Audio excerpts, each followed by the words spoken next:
You ever think about albums that you wish you could hear, albums that you wish you could discover for the very first time again? That's what we're going to be talking about in today's video.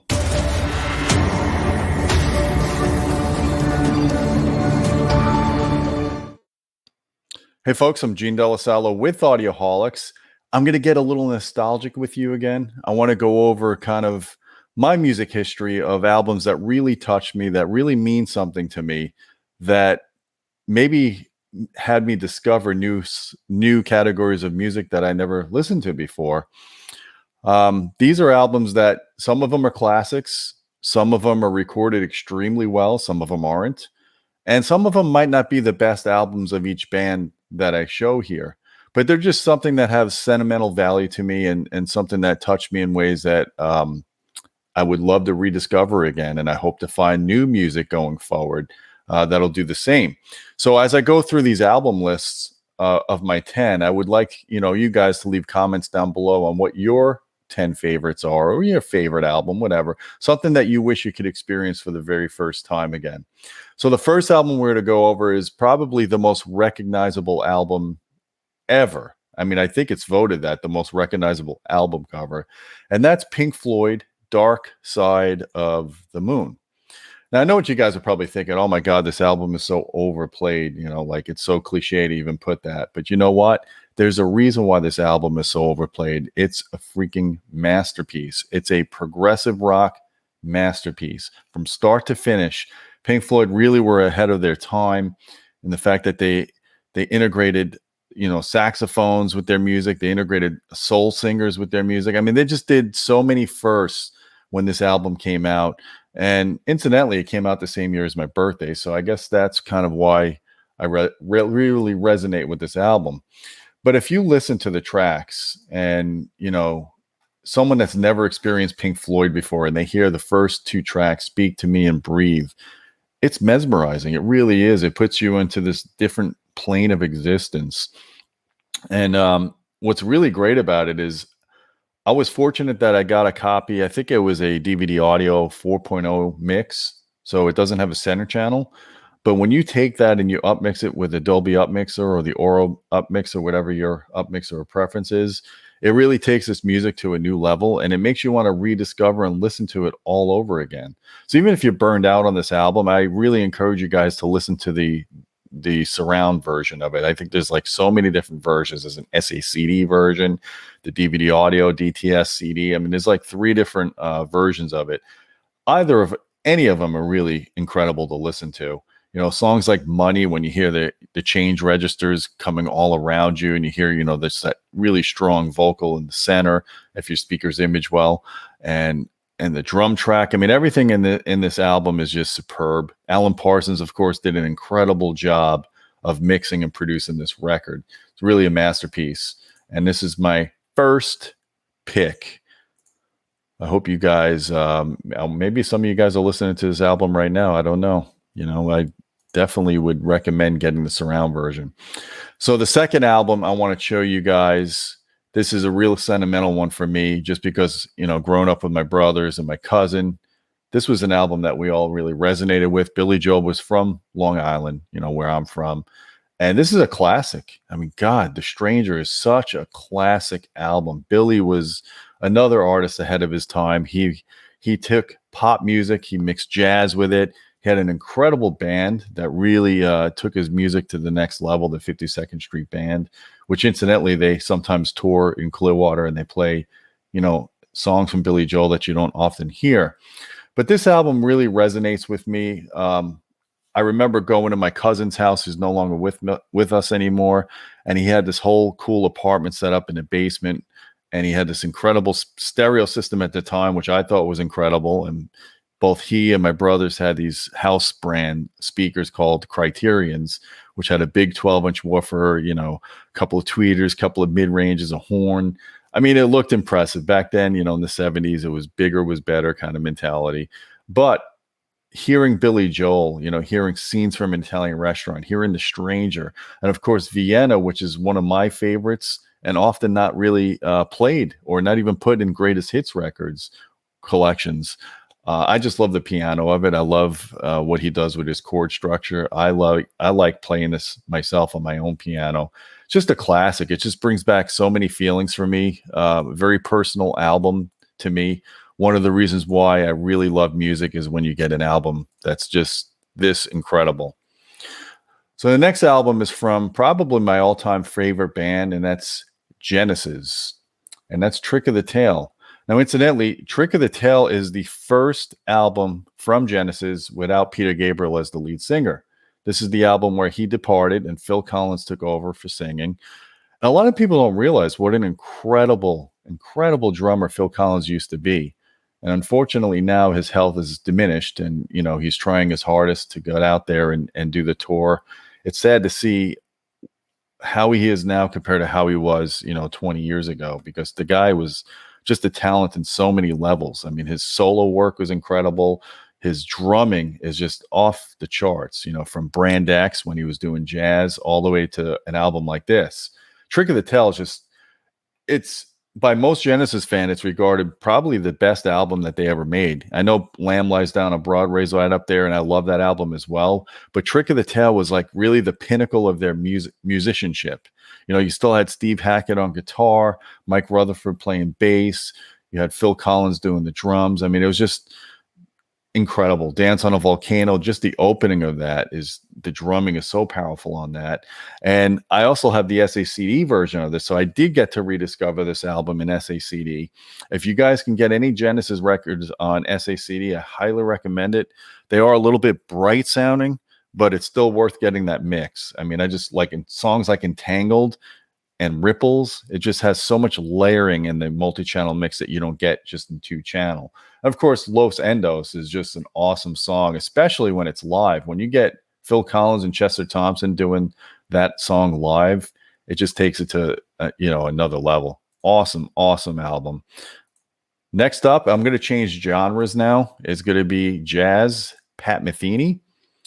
Now, I consider Pat Metheny probably the best living guitarist right now. I mean, he's next level guitarist. He's right up there with, Pat Murata, Wes Montgomery, but he takes it to a more modern level. He does not just bebop jazz. He does all sorts of music categories. He kind of combines them all. He does some rock. He does some pop here or there. Still Life Talking is probably an album when I first got it, I didn't appreciate it. I think one of my brothers who actually plays jazz guitar, he gave this to me as a Christmas gift when I was in high school. I listened to it. It didn't resonate. I recorded it on cassette tape, and I traded it to my other brother for who knows what, Fleetwood Mac album or something like that. And then I remember, when I was out just sunbathing, in high school, I would put this album on because I wanted to kind of relax and just get some sun. And all of a sudden, it just kind of, the wheel started turning in my head. I was like, man, this is really good music. Like, why didn't I think of this before? You had between Paul Wertico's drumming and Pedro Aznar on vocals. I love the fact that he combined vocals with the jazz licks at the same time. So while he's doing his guitar riffs, you hear Pedro doing his vocal stuff. Incredible. And of course, this is the album that has Last Train Home, which is arguably his most popular song. It was so popular that they used this song in Publix commercials, which is a supermarket in Florida. So I would highly recommend checking out Pat Metheny, Still Life Talking. I think it's one of his greatest, although there's such an incredible collection of work that he has. I love his later work with Antonio Sanchez. In fact, we've had an Antonio Sanchez. We had an interview. We had him on this channel a couple of years ago. He's like, in my opinion, probably the best jazz drummer that's alive right now. Pat Metheny always surrounded himself with the very best musicians. Awesome stuff. Check it out. Now to go 360 or 180 from jazz, Depeche Mode. Now, I never really knew growing up in high school. I didn't really know who Depeche Mode was. But my best friend at the time, he came over. He dropped off 2 CDs. He dropped off Violator and Music for the Masses. And of course, when my parents went away, we would have a bunch of our friends over. He'd bring his Fisher 15-inch speakers. I'd have my Soaring Vegas with the 10s. I had a Pioneer, receiver. We'd parallel them together. We'd corner load the speakers. We would have a house party, and the bass was just legendary. We would just love it. Now, I love both of these albums. I love Violator. Violator is obviously the more popular album, Enjoy the Silence, Policy of Truth, that kind of stuff. But you know what I love most about Music for the Masses? It's one of those albums where you know every lyric to the album from start to finish. There's just so much classic stuff going on there, from Nothing to Agent Orange. I could play Pimp F on piano. I love the sound of that. I love the keyboard player for Depeche Mode, who's not with them anymore. But during this era, that keyboard player really is what made that band so awesome. Little 15, that's another classic. It's just a really cool album. I remember when I heard it and I really understood what was going on. I was like, man, this is one of those albums that I don't get tired of. I could put it on at any given time. And if it's at the beginning, I don't skip around. I listen to it from start to finish. So it's just one of those cool ones. I don't know. Are you guys Depeche Mode fans? Give me some comments down below on that. So now we're going back to prog rock, which is kind of my favorite category of music. And I'm going to show you a band. It's called Marillion, and their album Brave. Now, this is with Steve Hogarth, the second singer, not Fish. And in my opinion, this is their best work. I mean, it's a masterpiece. This is one of those concept albums that you listen to from start to finish. It almost is like one long song. And it's one of those albums where you want to just kind of turn the lights down in your room and you want to crank the shit out of it and put it through an up mixer so you can hear all the different sound effects that are encoded in the album. It's just incredible what goes on that. Just listening from Bridge to Runaway to The Great Escape. I mean, Steve's voice on that, he's one of the best in rock, in my opinion. He's kind of like a Bono in some respects, that kind of voice, but he just has so much power, so much passion in his voice, and the guitars, everything in this album. Really good stuff. And I remember and I listened to Marillion before this. Like I listened to Splintering Heart or No One Can Take You Away From Me, more of their poppy stuff when H took over the band.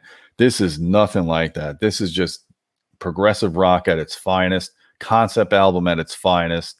If you have a chance to see Marillion live, I highly recommend it. I went on the home theater cruise. The Cruise to the Edge. And I got to see them live, and they performed many of the songs on this album. And it was they're one of those bands that actually sound better live than they do on record. And that's a compliment. There's very few bands that could pull that off. Bands like Marillion, bands like Genesis, Pat Metheny. These are guys that really pull this stuff off because they're great musicians and they're passionate about their music, which brings us to the next progressive rock choice. And that's Porcupine Tree. And you guys know I'm a huge Porcupine Tree fan. I've had Steven Wilson on this channel. I've interviewed him. Porcupine Tree, when Gavin Harrison got involved with the band is when I really started taking them more seriously. I grew up in college. I was listening to Signify, one of their first albums that came out back in 97, 98. And I always thought it was decent music. It just wasn't like at the level of Genesis or Yes or Emerson, Lake and Palmer. But when they got Gavin and they started producing albums like songs like Lips of Ashes, just incredible. The first two albums, Dead Wing, with him on it, you could just hear the quality of their music elevated. Their instrumentation got better. But Fear of a Blank Planet is another one of those kind of concept albums. That's a really long, like kind of like a long song that leads into another song. And Anesthetize is like a 20-minute song. It's just like back in the day when you had Genesis do Supper's Ready, or you had ELP do Pirates, or Tarkus, or you had Yes doing Tales of a Topographic Ocean. It's one of those really long instrumental songs that it showcases how good the band is, especially Gavin's drumming. I love Sentimental. If you get this, get it on DVD audio and listen to it in surround sound, like songs like What Happens Now. I mean, it's just incredible. It's a fusion of heavy metal with progressive rock. And the interesting thing is when I interviewed Steven Wilson, he did not like me calling Porcupine Tree progressive rock, but I'm sorry to say it's progressive rock. I know progressive rock is not as popular as other categories of rock, but come on, this is prog rock at its best. And I know incidentally, there's a new Porcupine Tree album coming out next year. There's a new song. And if you have Tidal Music or Apple Music, Their new song, which I forgot the name, Meridian, or I don't remember the name. I listened to it once. I haven't listened to it since, but it's in Atmos. So definitely go check that out. Go to their, go to the band, select their new song, and you'll hear it in Atmos. So the next album, and this was a big one growing up, man, in the 80s. This was probably the biggest album of the 80s, Michael Jackson Thriller. I think Quincy Jones produced this album. This is just a masterpiece in pop. Production quality is incredible on this album. This is Michael at his peak, in my opinion. Every song is pretty much a classic. Of course, Thriller, the best video ever made. Thriller. If you guys have ever seen, if you grew up with MTV and you watched Thriller for the first time, it was like watching a movie. That's how good it was. Lady in My Life is probably my favorite song on this track, on this album. But if you get a chance and you're spinning vinyl, get this on vinyl. I have the CD and I have the vinyl, and I'm telling you, the transfer on regular CD was just not as good as the vinyl pressing. If you have a good pressing, it just sounds freaking amazing. Michael Jackson's voice, just killer album. I remember being blown away. I mean, what kid growing up didn't try to do the moonwalk? Didn't you try to do the moonwalk? Come on. I tried to do the moonwalk, and I don't think I successfully pulled it off, but my parents loved it, and my brothers, whatever. They all made fun of me regardless. Classic album, Michael Jackson Thriller. Now, the next album I'm going to show you is probably going to be a surprise to Yes fans because it's not their best album, although it's got no love. So I want to give it some love. Talk is the last album that Yes produced with Trevor Rabin on it. And if you guys are not following Yes too closely, Trevor basically, he saved Yes.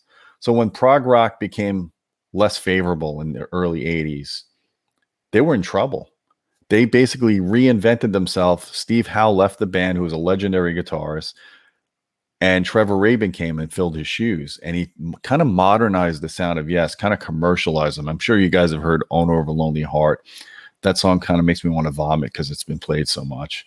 But Yes Talk was kind of like the album for all Yes fans. And in fact, I remember reading the liner notes on it, and he said, the last song, Endless Dream, this is dedicated to all Yes fans. And what makes this album so cool is, first of all, the whole thing was produced by Trevor Rabin at his house. He started using a Mac, and he started digitizing all of the music, and he did all this. He combined all the tracks. It has extreme dynamic range. And in fact, if you look at the liner notes on the CD, it even says, warning, extreme dynamic range. This CD would just blast in your system. I mean, you had to really have a decent system to appreciate the dynamics of it. And I like the combination of heavy metal mixed with prog rock and pop, from The Calling to Real Love, I Am Waiting, Endless Dream. I mean, the album is just incredible. And the sad reality of it is you can't even stream it. Like if you go on Tidal Music or you go on, I don't even think Spotify has it. I've been looking. I can't find this album on any streaming device. It's just not there. I'm lucky I have the CD still because I do come back to this album. And, it's not my favorite Yes album. I love Tales of a Topographic Ocean, Relayer. I mean, I like all of Yes's music, Going for the One. But this is just one of those albums. It's like modern Yes meets kind of heavy metal, great lyrics. In fact, the concert my brother and I went to, that concert was so deafeningly loud that I couldn't hear right for like a day and a half. And I was covering my ears. I did not expect their concert to be that loud, but it was an incredible concert to see Trevor Rabin basically doing all the guitar and keyboard parts, because Tony Kaye was just basically doing chords, but Trevor was doing the heavy lifting on keyboards. Just a great album. And, if you guys are Yes fans and you forgot about that album, check it out. So number 10, and last but not least, is probably one of the best albums of all time, Steely Dan, Asia. This is another album that's kind of a cliche, because I know audiophiles, love the production quality of Steely Dan records. And they are. Most Steely Dan records sound absolutely amazing. They really put their efforts into making good production in their music. Steely Dan's a classic. Steely Dan is a band that would take pop music, add jazz to it, add blues to it. Basically, they define their own category of music called yacht rock. And that's really what this is all about. And Steely Dan's Asia, in my opinion, is instrumentally their best album. They had all the best musicians. They had the best session musicians on their record that are around today that are huge. They had Lee Ritenour, Larry Carlton. These guys are legendary guitarists. They have their own very successful solo careers. Joe Sample on keyboards, Michael McDowell, backup vocals. He's awesome. Doobie Brothers, right? And of course, Steve Gadd doing Asia. The drum solos in Steve Gadd's parts are just unbelievably good. If you guys ever get a chance to just isolate the drum track, I think Rick Beato did that on a YouTube video, and it really makes you appreciate instrumentally how incredible this band was. Black Cow is one of my favorite Steely Dan songs of all time. As you guys know, I did a YouTube short using that song. Of course, Peg and Josie. Awesome, awesome, awesome record. I don't get tired of this record. The sound quality is incredible, whether it's on vinyl or digital. Doesn't matter. It's a well-produced album. And I'm sure there's a lot of Steely Dan fans here that would agree. So I wanted to do a couple of honorable mentions, and especially a new artist. But before I get into the new artist, let me just do one classic honorable mention that I want to talk about. And that is going to be King Crimson, Discipline. This album is just awesome. If you're a King Crimson fan, I know you're going to love this album. This has Adrian Belew on vocals and guitars. Different than when you had Greg Lake, kind of changed the sound of the band, kind of like how Trevor Rabin changed the sound of Yes. But this album still has Bill Bruford, who is, in my opinion, one of the best rock drummers of all time. Also an awesome jazz drummer, too. I remember when I first heard Elephant Talk, and you hear that elephant sound, and you didn't realize that it was Adrian doing that on guitar. Just kind of blew me away. Of course, the song Indiscipline is my favorite just because the drum track on that is so incredibly complex. I remember when I had Hugo listen to this for the first time, and I said, "What do you think about this song?" And he goes, "This is structured chaos." And I thought, what a great analogy, man. That is so true. That's really what King Crimson was all about, structured chaos.